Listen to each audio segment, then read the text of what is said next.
숫자보다도 더 많대요. 네, 근데 바이러스와 인간은 서로 공생관계, 악어와 악어새처럼 서로 공생하는 관계였다고 합니다. 네, 그래서 바이러스가 없어질 수가 없답니다. 전문가의 얘기인데, 그러니까 같이 이제 사는 건데, 그래서 이 코로나19 이 바이러스가 없어지지 않으면 어떡할까 이렇게 걱정을 저도 참 많이 해봤습니다. 그래서 전문가분의 얘기를 좀 들었더니만, 넓은 의미로 바이러스는 계속 진화를 하는데, 자기가 살아야 되잖아요. 자기가 살기 위해서 독성을 점점 떨어뜨리면서 공존하게 된답니다. 이제 그렇게 해서 성공한 바이러스가 감기 바이러스라고 해요. 감기는 치사율이 이렇게 가장 약화되고, 그 다음에 전파력은 강해져서 감기 바이러스가 이제 진화를 거듭거듭하면서 살아남은 거죠. 코로나 바이러스도 근데 이게 문제예요. 이게 얼마큼의 시간이 걸릴까가 문제예요. 근데 분명히 시간이 3년이 될지 5년이 될지 10년이 될지 시간이 지나가면 지나갈수록 모든 바이러스는 이게 이제 예외 없는 거예요. 전문가가. 시간이 지날수록 독성은 약해지는 거예요. 왜 독성이 약해지냐면 그래야 자기들이 살아남을 수 있으니까 계속 전파해서. 그러니까는 인류가 코로나 바이러스 때문에 멸망하는 일은 없겠다. 전문가한테 얘기를 들어보니까 그렇더라고요. 이제 다만 이 기간이 얼마나 걸릴까, 이게 문제인데요. 그래도 이런 말씀을 드리는 이유는 지금도 조금씩 과학자들에 의하면 코로나 바이러스의 독성이 변형이 일어나면서 조금씩 약해져 가는 것은 아닌가 하는, 물론 이제 알 수 없습니다. 끝나봐야 진단이 나오지만 그런 전망들도 있으니까. 그리고 우리나라는 방역이 좋잖아요. K방역.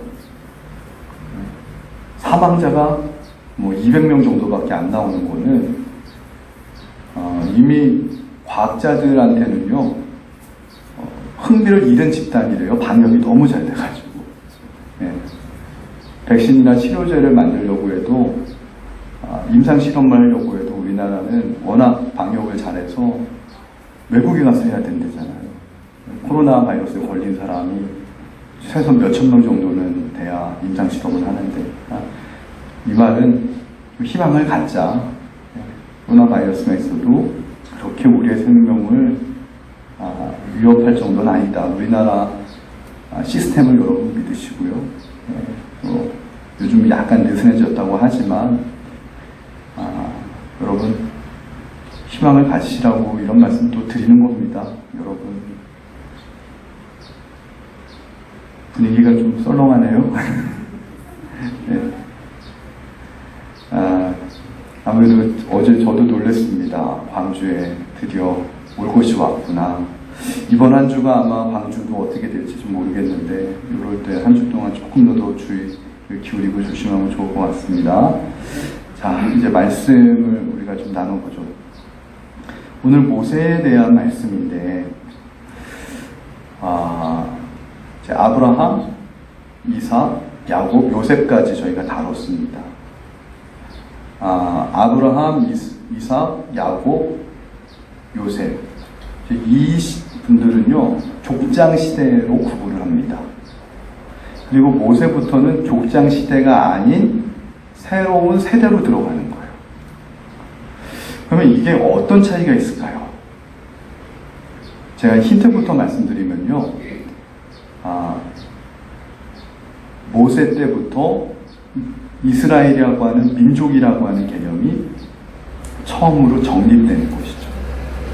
그러니까 이제 이게 어떤 의미가 있냐면 굉장히 중요한 의미가 있는데, 답부터 제가 말씀드릴게요. 족장 시대 때까지는 민족 단위의 구원에 대해서 성경이 이야기할 수가 없습니다. 쉽잖아요. 왜냐하면 민족이 없으니까. 민족을 이루지 못하고 기껏 해봐야 하나의 부족이잖아요. 그러니까 아브라함은 개인 구원이에요. 그죠? 아브라함은 혼자 있을 때, 무명으로 혼자 있을 때 하나님이 불러서 구원시켰으니까 아브라함은 개인 구원에 관한 이야기예요. 이삭으로 오면은 한 가정이에요. 야곱이 부족이냐? 야곱이 이름은 이스라엘이라고 받았지만 야곱은 기껏 해봐야 애굽에 갈 때 70명 정도였어요. 야곱의 가족, 대가족 정도의 구원이에요. 요셉은 총리는 됐지만 이렇다 할 만한 민족을 거느리지 못했습니다.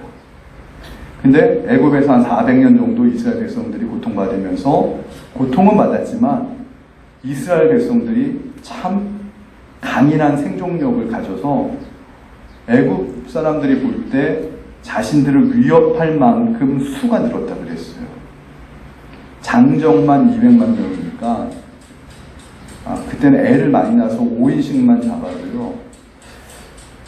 굉장히 이게 몇백만 명의 정말 몇백만 명의 민족을 이뤘어요. 좀 민족이라고 할 만했어요 그 당시. 그래서 개인 구원으로부터 공동체 구원, 민족 구원으로 전환이 되어지는데 첫 번째로 쓰임받는 인물이 모세입니다. 쉽게 얘기하면 그거예요. 아브라함 이러면 개인 구원, 모세 그러면 기독교는 개인 구원만 이야기하지 않고 공동체 구원도 얘기한다. 민족 구원도 얘기한다.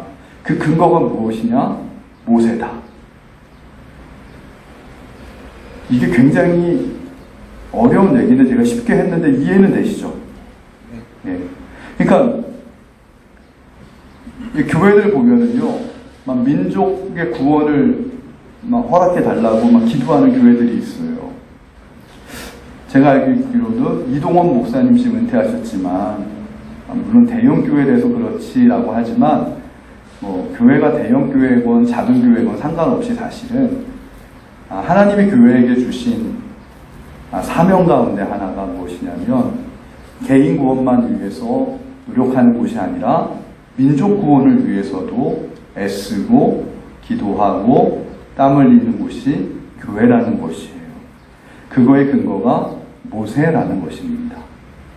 자, 이제 서두를 제가 말씀드렸어요. 그러면 이제 모세에 대한 그래도 오늘은 인물 탐구니까 모세는 어떤 인물일까 한번 생각해 봅시다. 오늘 설교의 제목이 모세의 믿음인데 우리는 모세 생각하면은 이스라엘의 위대한 민족 지도자, 참 믿음이 좋은 사람 이렇게 생각합니다. 모세가 왜 믿음이 좋을까? 이제 그거는 어렸을 때부터 그런 말씀을 많이 들었기 때문인데 히브리서 11장 24절 26절에 보니까 히브리서는 신약에 있죠. 신약 성경에서는 모세를 어떻게 기록하고 있냐면 다음과 같이 기록하고 있어요. 믿음으로 모세는 장성하여. 그러니까 장성한 게 모세가 믿음으로 장성했다고 봐요. 바로의 공주의 아들이라 칭함받기를 거절하고, 바로의 공주의 아들인 건 뭐예요? 왕자의 신분인데 왜 왕자의 신분으로 사는 것을 거절하고 도리어 하나님의 백성과 함께 고난받기를, 왕자의 신분도 내팽개치고 하나님의 백성이 누굽니까? 당시 히브리 민족, 이스라엘 사람들, 노예로 고통받고 있는 자신의 동포들과 함께 고난당하는 것을 자원했다라는 거예요, 모세가. 그럼 어떤 심정으로 했냐면, 잠시 죄악의 낯을 누리는 것보다 더 좋아하고. 그러니까 애굽의 왕자로 사는 거는 잠깐의 인생을 죄악으로 누리는 거라고 성경은 표현해요. 그리고 하나님의 허락한 그 히브리 민족, 이스라엘 민족과 함께 고난받는 것은 성경은 어떻게 표현하냐면 그리스도를 위하여 받는 수모라고 표현해요. 이것을 애굽의 모든 보화와 더 큰 재물로 여겼다. 이게 히브리서 11장 24절 26절에서 모세를 향한 평가예요.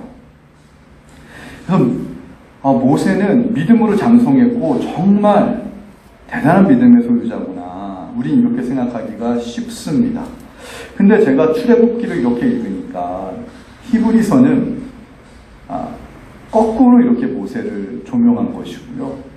출애굽기는 순차적으로 이렇게 모세의 일생을 연대기적으로 기록하고 있는데, 연대기적인 이 기록의 관점에서 볼 때 모세는 처음부터 믿음이 좋지 않았다라는 것을 발견하게 됩니다. 그러니까 예를 들면 그런 거예요. 우리가 어떤 아브라함 링컨 얘기할 때 위인전을 보면은 다 어렸을 때부터 그냥 총명했대요. 어렸을 때부터 남달랐대요, 위인들이. 근데 그거는 사실은 그런지 안 그런지 알 수가 없어요. 그 사람이 나중에 훌륭한 인물이 되니까 위인전을 쓸 때 어렸을 때부터 부모님 말씀도 잘 듣고 어려운 친구들 도와주고 뭐 이제 이렇게 쓰는 거죠. 다 좋아 보이니까. 그러니까 모세도 똑같은 겁니다. 근데 출애굽기를 보니까 히브리서의 이야기는 좀 각색된 거구나. 틀린 것이 아니라 믿음으로 각색한 평가고, 팩트는 뭐냐? 요즘 팩트 체크가 유행인데, 팩트는 모세가 사실은 믿음이 좋지 않았다라는 거예요. 처음부터 믿음이 좋지 않았어. 믿음으로 장성하기 무슨 믿음으로 장성했습니까? 모세가요, 얼마만큼 믿음이 안 좋았는지를 이야기를 좀 드려야 오늘의 말씀이 좀 풀리는데, 시간 관계상 제가 포인트만 잡아드리면, 모세가 하나님을 처음 만나는 것이 결정적으로 출애굽기 3장에 나오죠. 그때 모세의 나이가 80세였습니다. 미디안 광야에서 뭐 하고 있었습니까? 도망자로 살 때, 양이나 치고 있을 때 하나님이 탁 모세 앞에 나타났죠. 우리가 오늘 읽은 본문이에요. 떨기나무가 있는데 불이 붙었는데, 자연적으로 불 붙는 현상은 그때 많이 있었어요. 정전기나 뭐 이런 걸로. 근데 가지가 불타지 않는 거예요. 이 불이 그냥 물리적인 그런 불이 아니라 초자연적인 기적이었을 것 같은 불이었어요. 모세가 너무 놀랐는데 그 불꽃 안에서부터 하나님의 사자가 나타나서 음성이 들리는데, 모세야 모세야, 신발을 벗어라. 내가 서 있는 곳은 거룩한 땅이니 신발을 벗어라. 나는 아브라함의, 이삭의, 야곱의, 내 조부들의 하나님이고 나는 스스로 있는 자다. 뭐 이러면서 나타나는데 얼마나 막 기절초풍한 일이겠습니까? 저는 사실은 그런 기적을 안 보는 게 너무 감사해요. 구약시대 때 안 태어난 게 좀 감사해요. 그런 거 봤으면 저는 더 심란했을 것 같아요. 그러니까 이거는 어떤 느낌이냐면, 제가 예전에 부목사로 사역하는 교회, 울산에서도 사역했고 인천에서도 사역했는데, 두 곳 다 제가 그때 부목사 때 교구를 담당할 때요, 교구 담당 목회할 때 꼭 박수무당 한 분씩 있었어요. 박수무당이 뭔지 아세요? 남자인데 신을 받아가지고 무당이 된 거예요. 이분들이 회개해가지고 예수 믿는 분들이, 저는 꼭 그렇게 사역하다 보면 하나님이 한 번씩 이렇게 걸리게 하시더라고요.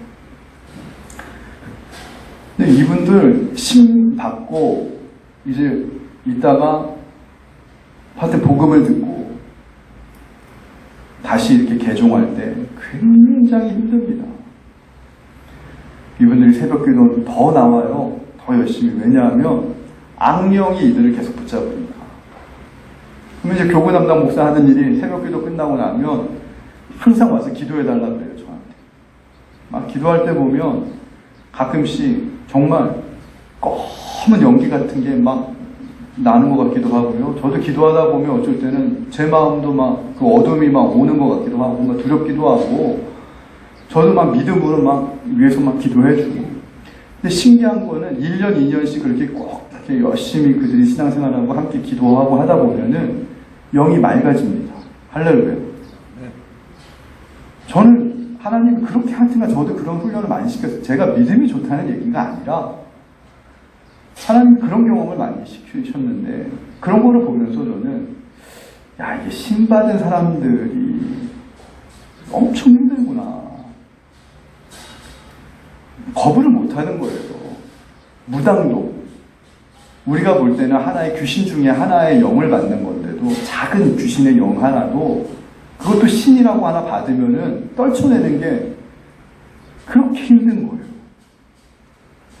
그런데 하나님이 탁 나타나가지고 그렇게 얘기하면 웬만한 사람도 그냥 신이 조그만 귀신 같은 그 마귀도 신이잖아요. 귀신도 신의 일종인데 가짜 신이긴 하지만 그것도 하나 나타나도 사람들이 거부하지 못하고 신 내리면 그냥 평생 무당으로 사는 사람들이 대부분인데 이건 조그만 무당한테 임하는 귀신의 영도 아니고 전능하신 하나님이 그 큰 신이 무당들은 감당도 못합니다. 여기 옆에 있는 무당 정식들 많지만 우리가 예배 드릴 때 내리는 이 성령을 감당 못해요.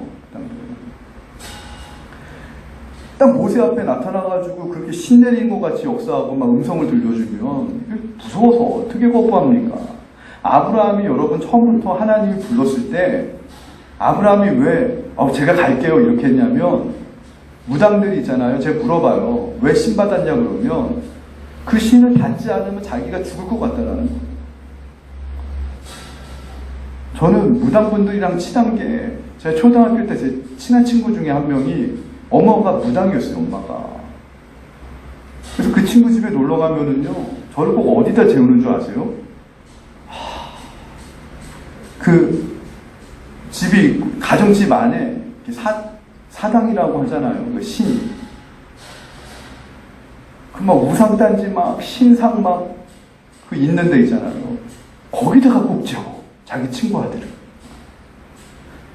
저는 또 무서운 줄도 모르고 또 거기서도 잘 잤어요. 예. 어렸을 때부터 정말 하나님이 지켜주셨는지 거기서 자다가 이게 잘못하면 이게 귀신 이렇게 쓰여가지고 휙 돌아간다고 하는데 뭐 저는 하나님이 많이 지켜주신 것 같아요. 그래서 두려운 게 없었어요. 어렸을 때부터 제일 친한 친구 엄마가 무당이셨고 평상시에 얘기하면 똑같아요. 정상인이라. 근데 들어보면요 공통적인 게 그 신을 안 받으면 죽는데요. 죽을 것 같다라는 거예요. 병이 오고 자꾸 안 좋은 일이 생기고. 그러니까 제가 그런 얘기 했잖아요. 아브라함이 믿음이 좋아서 하나님 따라온 게 아니라 하나님 안 쫓아가면은 죽을 것 같아서 따라간 거라니까요. 그러니까 오늘 모세도 사실은 그 정도가 하나님이 그렇게 연출하시면은 제가 모세라면은요 겁나가지고 네 그렇게 하겠습니다 해요. 그래서 제가 그런 얘기 하잖아요. 서두에. 저는 그런 일 안 겪고 이렇게 말씀으로 하나님이 인격적으로 이렇게 신학교육 시켜서 목사 되는 게 저는 제 스타일에 맞다고. 막 구약시대 때 막 태어나가지고 아휴 막 정말 초자연적인 하나님 이런 거 보면은 저는 심란했을 것 같아요. 이런 시대가 좋아요. 지금 말씀의 시대가 인격적으로 이렇게 가는 시대가 훨씬 좋은 겁니다.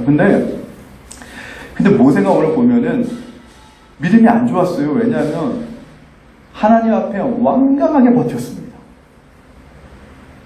여러분 성경을 잘 보세요. 제가 이제 그 구절을 대볼게요. 하나님은 그 뻔한 거예요. 내가 하나님인데 내가 너한테 미션 줄게. 네 민족이 애굽의 백성한테 고통당하고 있으니까 네가 좀 가줘야 되겠어. 네 민족을 대표해서 내가 널 지도자로 세울 테니까 바로왕 앞에 가서 내 말을 전해. 어떻게 해요? 이스라엘은 내 장자고 내 백성이니까 내 백성 내가 애굽으로부터 구출할 테니까 바로왕 보고 우리가 예배 드릴 수 있도록 광야에 3일 동안 풀어달라고 전해. 근데 보통 우리가 그렇게 생각해요. 모세가 믿음으로 하나님한테 설득당해서 받았다라고 순종했다고 생각해요. 근데 순종하지 않았더라고요. 절대 순종하지 않았습니다. 자, 모세가 어떻게 이야기를 하냐면 하나님, 그런데 제가 도대체 우리 민족 이스라엘 백성들한테 가가지고 하나님을 어떻게 설명해야 됩니까? 그렇게 이야기합니다. 13절에 보면은요, 모세가 하나님께 이르되 내가 이스라엘 자손에게 가서 이르기를 너희 조상의 하나님이 나를 너희에게 보내셨다라고 하면 무슨 말이에요? 이스라엘 백성들한테 가서 전달해야 될 거 아니에요. 왜냐하면 내가 하나님으로부터 임명받았다고. 너희들의 지도자로 임명받았다고. 모세도 이제 가서 전달해야 될 거 아닙니까? 그렇게 하나님이 나를 너희에게 보내셨다라고 하면 그들이, 이스라엘 백성들이 내게 묻기를 그의 이름이 무엇이랴 하니니 내가 무엇이라고 그들에게 말하리이까? 이 말이 잘 생각해 보면 뭐냐면 이런 겁니다. 제가 쉽게 풀어드릴게요. 이스라엘 백성들이 야, 네가 믿는 하나님이 뭔데? 이렇게 이스라엘 백성들이 반문할 거라는 거예요. 모세 이야기. 쉽게 얘기하면 이런 거예요. 어느 날 갑자기 우리 최판근 장로님이 계시는데 최판근 장로님이 갑자기 이 강단에 쓰셨습니다. 그럴 일은 없겠지만 예를 들면 그들만 하나님이 나를 빛고올 교회 성도들에게 보내셔서 오늘부터 담임 목사로 나를 세우셨습니다. 제가 어제 그 얘기를 하나님께 기도하다 음성을 들었습니다. 이러고 주일날 설교한다고 하세요. 최판근 장로님이 그러실 일은 없겠지만 만약에 그런다라고 하면 여러분들 가운데 분명히 예배 끝나면 최판근 장로님한테 그러걸요. 장로님이 믿는 하나님이 도대체 뭔데 장로님한테 그렇게 얘기했대요? 무슨 말인지 이해가 되세요? 상식에 반하잖아요. 자, 왜 그런지 얘기해 드릴게요. 모세가요, 미디안 광야에서 40년을 보냈어요. 그리고 80세예요. 모세가 40세까지는 애굽의 왕자의 신분으로 있다가 어떤 일이 있었냐면 우리가 전후 문맥을 알아야 돼요. 성경은. 모세가 젊은 시절에 자기 동포가 애굽의 병사한테 막 매를 맞는 거예요. 죽게 생겼어. 보니까 애굽의 병사가 괴롭히는 거예요. 이번에 지금 흑인 사태가 일어나잖아요. 폭동이 아니죠. 이거 무릎으로 8분 동안 눌러서 질식사 됐다잖아요. 미국 경찰관한테 그 죽은 흑인이. 이러한 일이 막 벌어질 것 같으니까 모세가 혈기왕성할 때니까 애굽 병사를 말리다가 제가 볼 때는 과실치사가 아닐까. 뭐 죽이려고 했겠습니까? 말리다가 했는데 좀 지나쳐가지고 과실치사로 아마 죽어버렸어요. 애굽의 병사가. 근데 이 일을요, 누가 고발했는 줄 아세요? 같은 동포가 고발한 거예요.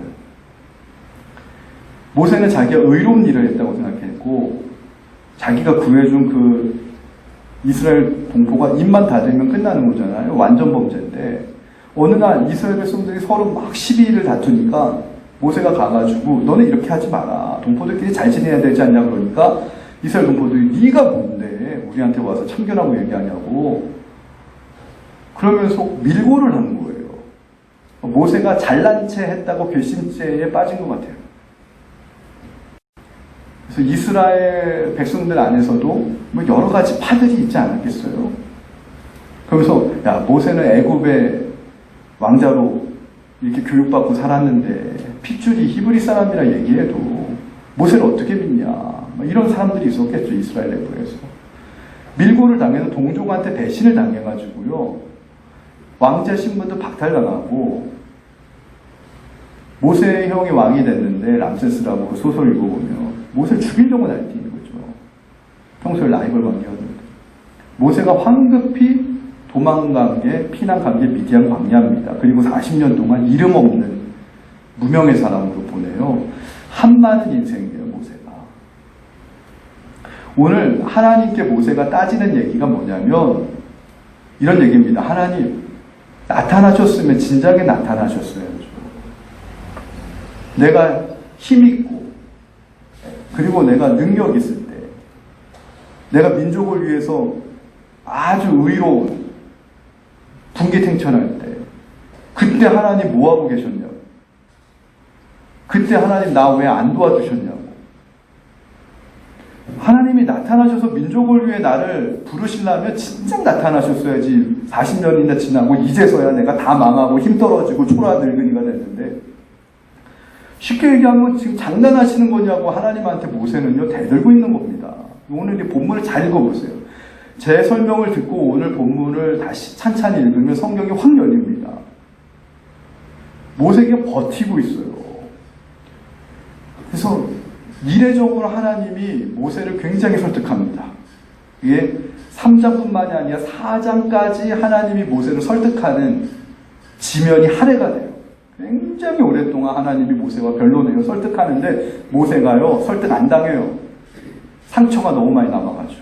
민족에 대한 배신감, 하나님에 대한 서운함. 그래서 하나님이 어떻게 하냐면 나중에 그냥 노를 바라신다고 하죠. 4장 14절에 여호와께서 모세를 향하여 노하여 이르시되, 말로 설득하면 안 되니까 하나님이 4장 14절에 화를 확 내시는 거예요. 모세가 이런저런 핑계 대잖아요. 나중에 나 말주변이 없다고. 여러분, 이게 말도 안 되는 게요, 그 당시 히브리 민족은 교육을 못 받았어요, 노예에서. 근데 모세는요, 하나님이 지도자로 구별해 쓰시려고 애굽의 왕자로 어렸을 때부터 최고 엘리트 교육을 받잖아요. 40년 동안 제왕이 될 만한 교육을 받은 이런 모세의 그 스펙을 따라갈 수 있는 사람이 이스라엘에 없었어요. 오늘로 치면 하버드에서 박사 몇 개 받은 사람이에요. 예일대, 조지 워싱턴, 이런 대학, 이런 데서 최고의 박사란 다 받은 사람이 모세인데 말주변이 없다고요? 모세가 지금 마음이 상해서 하나님 앞에 변명하는 겁니다. 순종하고 싶지 않아서. 하나님의 열이 받으셔가지고 말로 안 되겠구나. 야, 네 형 아론이잖아. 아론 내가 붙여줄 테니까 이제 핑계 없지. 가. 모세가 이제 더 되면 죽을 것 같으니까 어쩔 수 없이 이제 가는데, 모세가 온전히 순종을 안 했던 이유가 6장에도 보면은 모세가 걸핏하고 일만 있으면 하나님께 원망하고 불평하는 게 나와요. 모세가 진짜 순종했다면은 모세가 하나님 앞에 불평 안 할 텐데, 6장 12절 제가 읽어드릴게요. 모세가 여호와 앞에 이르되 이스라엘 자손도 내 말을 듣지 아니하였거든 바로가 어찌 들으리이까. 모세가 이스라엘 백성 앞에 가니까 이스라엘 백성들이 모세 말을 안 듣니까 하나님 앞에 가서 커보시라고. 이스라엘 백성들 내 말 안 듣지 않냐고. 내가 그때 안 간다 그랬는데 하나님 왜 나 자꾸 보내셨냐고. 이게 6장까지 계속 나오는 거예요. 하나님한테 눌려가지고 어쩔 수 없이 그 일을 하지만 이스라엘 백성들이 말 안 들을 때마다 왜 이럴까요? 이스라엘 백성들한테 받은 상처가 있는 거예요. 배신감. 내가 우리 동족을 위해서 목숨 걸고 구해줬는데 나를 밀고 해? 이 민족은 희망이 없다. 자기 민족에게 배신감, 상처받은 사람이 모세였다라는 거죠. 그래서 성경 보면 참 재밌는 게 모세가 바로한테 상처받은 일은 없어요. 바로는 원래 나쁜 사람이었기 때문에 바로가 악한 짓 하는 거였기 때문에 모세가 상처받진 않는데, 모세가 상처받은 거는 이스라엘 민족이에요. 항상. 왜 그런 줄 아세요? 사랑하니까 상처받는 거예요. 무관심하면 상처도 안 받아요. 내가 정말로 사랑했던 민족한테 상처받으니까 상처받는 거예요. 그리고 하나님은 섭섭한 거고. 근데 이런 모세가요, 자, 그러면 처음부터 모세가 믿음이 좋지 않았던 사람이라는 것은 이제 정리되지 않았습니까? 근데 출애굽기 14장에 가서 갑자기 믿음이 좋은 사람으로 돌변합니다. 오늘 말씀의 포인트가 이거예요. 이렇게 하나님에 대해서 원망과 서운함과 하여튼 이 믿음이 삐뚤어졌던 상처받은 모세가 갑자기 출애굽기 14장에 가서는 그렇게 믿음이 훌륭한 민족 지도자의 모습으로 어떻게 갑자기 돌변할 수 있을까, 변화될 수 있을까. 이것이 오늘 설교의 쟁점이고 핵심이에요. 이 포인트를 알려드릴게요. 14장 13절 14절이 출애굽기에서 가장 중요한 그 구절인데, 우리가 너무나 잘 알아요. 모세가 백성에게 이르되 너희는 두려워하지 말고 가만히 서서 여호와께서 오늘 너희를 위하여 행하시는 구원을 보라. 너희가 오늘 본 애굽 사람을 영원히 다시 보지 아니하리라. 여호와께서 너희를 위하여 싸우시리니 너희는 가만히 있을지니라. 여러분, 모세가 어떻게 이렇게 믿음이 회복됐는지 이 구절을 통해서 단서를 찾으셨습니까? 저는 어제 이 말씀 준비하다가 이 단서를 찾고 저도 무릎을 탁 쳤어요. 목회하면서 처음 깨달았어요. 이 단어가 이렇게 저한테 다가온 게 처음 있는 일이었어요. 이 본문 가지고 설교 아마 수십 번 했을 거예요, 제가 목회하면서. 근데 어제 그동안 못 깨달았던 새로운 단어가 제 눈에 들어오면서 새로운 사실이 깨달아지더라고요. 모세의 믿음이 이렇게 훌륭하게 회복될 수 있는 결정적인 단어가 이 구절에 있는데 바로 그 너희라고 하는 단어입니다. 너희라는 게 뭡니까? 복수형이에요. 단수가 아니라 복수형이고 너희는 공동체예요. 이스라엘이에요. 아까 서두에도 얘기했잖아요. 부족시대 때는 개인 구원과 가문 구원까지예요. 그러나 하나님이 이 구원의 지평과 영역을 민족, 공동체로 확장하는데 쓰시겠다라고 사용하고 계획했던 사람이 모세였어요. 그리고 이 모세가 상처받은 영역이 개인이 아니라 민족이었어요. 민족한테 상처받았던 이 모세가요, 오늘 이 상황이 어떤 상황이죠? 출애굽기 14장은 앞에는 홍해로 가득 막혀있고 뒤에는 그 당시 최강의 부대죠. 오늘날로 치면 미군의 부대나 마찬가지죠. 항공모함, 스텔스기 같이 가장 강력한 전차 군단, 또 가장 강력한 기마 군단, 전차 군단과 기마 군단이 막 추격해 오고 있고 앞은 홍해로 가로막혀 있고 진퇴양난의 상황 속에서 자신들이 데리고 왔던 이스라엘 백성들은 지금 이때 뭔 짓 하고 있었냐면 모세한테 또 불평합니다. 우리가 애굽에서 애굽 사람을 우리가 종으로 섬기는 게 낫지. 우리를 광야에서 죽게 하려고 우리를 이곳까지 불러냈느냐. 이스라엘 백성들이 또 그러고 있어요. 옛날 모세 같았으면요, 하나님 보라고. 이 이스라엘 백성들, 얘네들 이게 안 되는 애들이라고. 옛날 나 밀고 할 때부터 알아봤다고.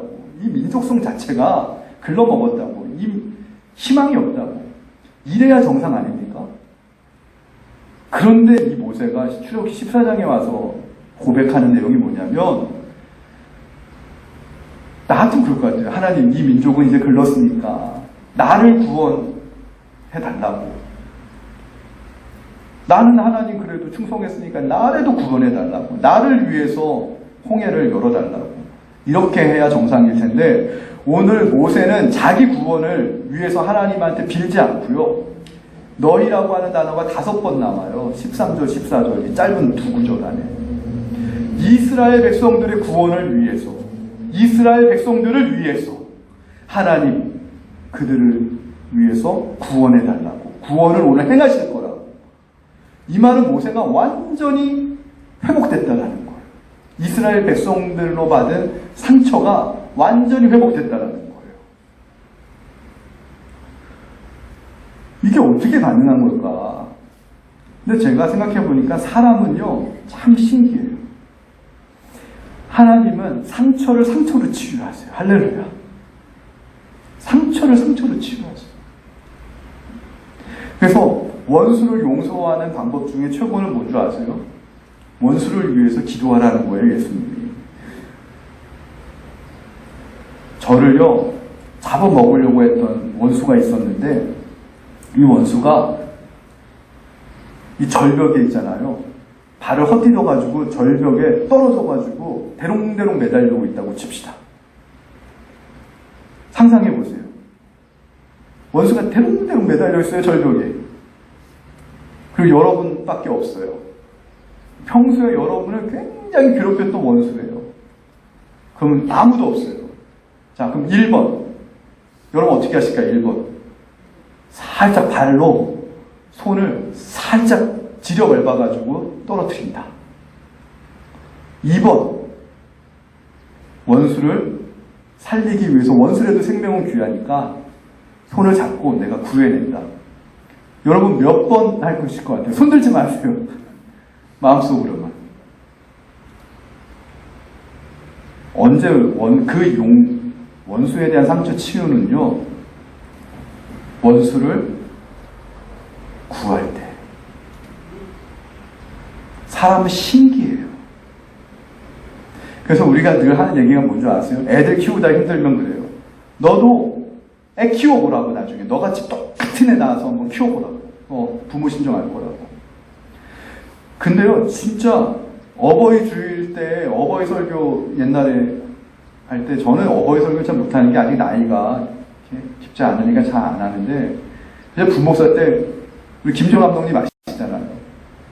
감독님 막 60 막 후반 때 어버이 주일날 그 설교하면요 태만 성도님들이 우는데 우는 사람 다 불효자예요. 이분들이 왜 우는 줄 아세요? 네. 왼수 같은 딸, 자기도 왼수 같은 딸이었는지 몰랐는데 자기도 왼수 같은 딸 낳아서 키워본 거 아니까 우리 부모님이 이제 이해가 되는 거야. 사람은 상처를 내가 동일한 상처를 그 사람이 겪은 상처를 나도 동일하게 경험해 보지 않으면 이해를 못 한다니까 사람은요.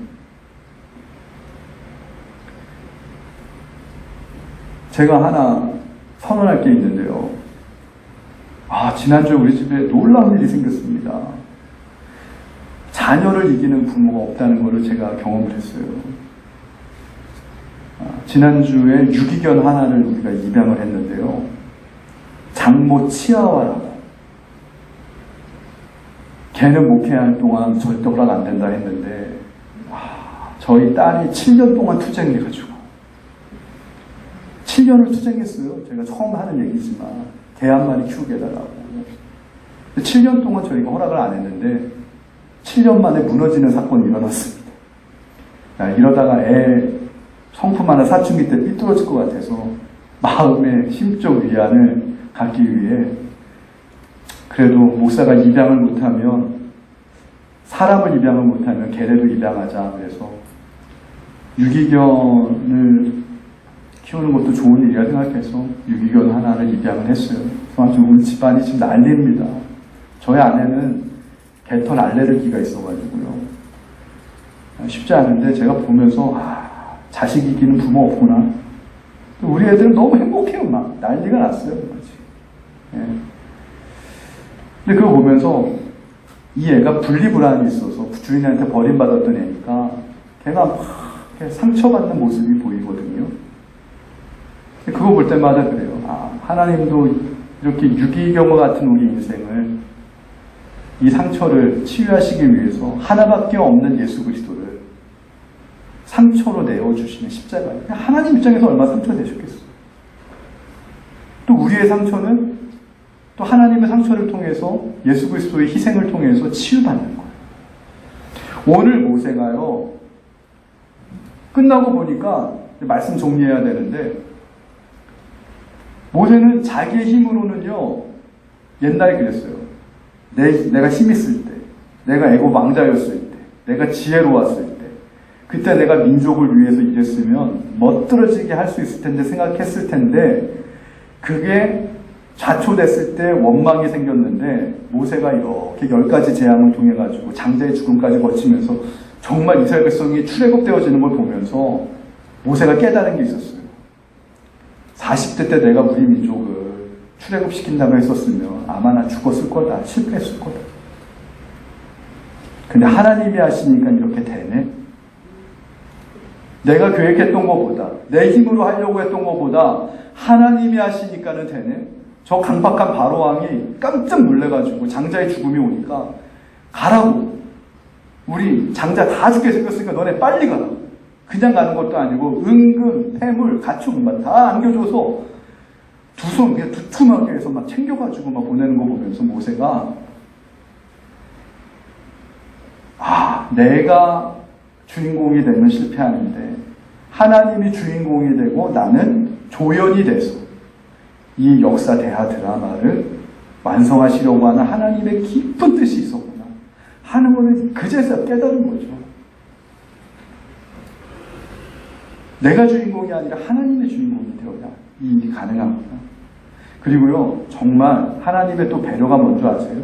모세를 향한 출애굽기 4장 19절에 보면 하나님이 모세에게 이런 얘기를 해요. 여호와께서 미디안에서 모세에게 이르시되 애굽으로 돌아가라. 내 목숨을 노리던 자가 죽었느니라. 모세가 뭐가 몰랐냐면 모세가 젊은 날에 혁명을 꾀했으면은 모세의 목숨을 노리는 자들에 의해서 죽었을 거예요. 하나님은 모세를 사용해야 되는데 모세의 생명을 지키면서 이 일을 해야 될 타이밍을 보고 계셨다는 거예요. 이제 모세의 목숨을 노리는 자들이 미디안 40년 동안 광야에서 있을 때 다 죽은 거예요. 그러니까 하나님은 그것까지 다 계획하고 있었던 건데 모세는 그걸 생각 못하죠. 인간은. 자녀 키워보면 알잖아요. 눈앞의 것만 보고 서운해하잖아요. 자녀들은. 부모는 전체적인 걸 다 보는데. 그러니까 타이밍이 있는 거예요. 내가 원하는 시기가 있지만 하나님이 우리에게 또 원하시는 시기는 우리의 생각과 다를 수 있지만 누구의 시기가 더 좋으냐면 하나님의 시기가 더 좋다는 거예요. 할렐루야. 저는 빛고울교회도 그래요. 우리가 원하는 시기에 좀 더 빨리 하나님이 좋은 일을 주셨으면 좋지 않을까 싶지만 하나님 분명히 우리와 우리 교회를 향한 좋은 일을 계획해 놓으시고 예배해 놓으신 줄로 믿습니다. 근데 모세처럼 너의 목숨을 노리는 자들이 다 죽었느니라. 이제 없어졌느니라. 그리고 이제 시간이 됐다 하는 그 하나님의 시간이 우리한테 선포되고 허락될 때까지 우리가 할 일은 믿음으로 참고 인내하고 기다리자라는 겁니다. 할렐루야. 코로나19도 마찬가지라는 거. 기다리다 보면 살아계신 하나님이 오늘 말씀 결론입니다.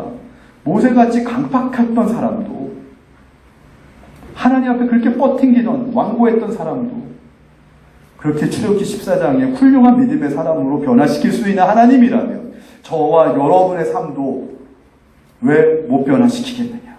충분히 변화시킬 수 있다.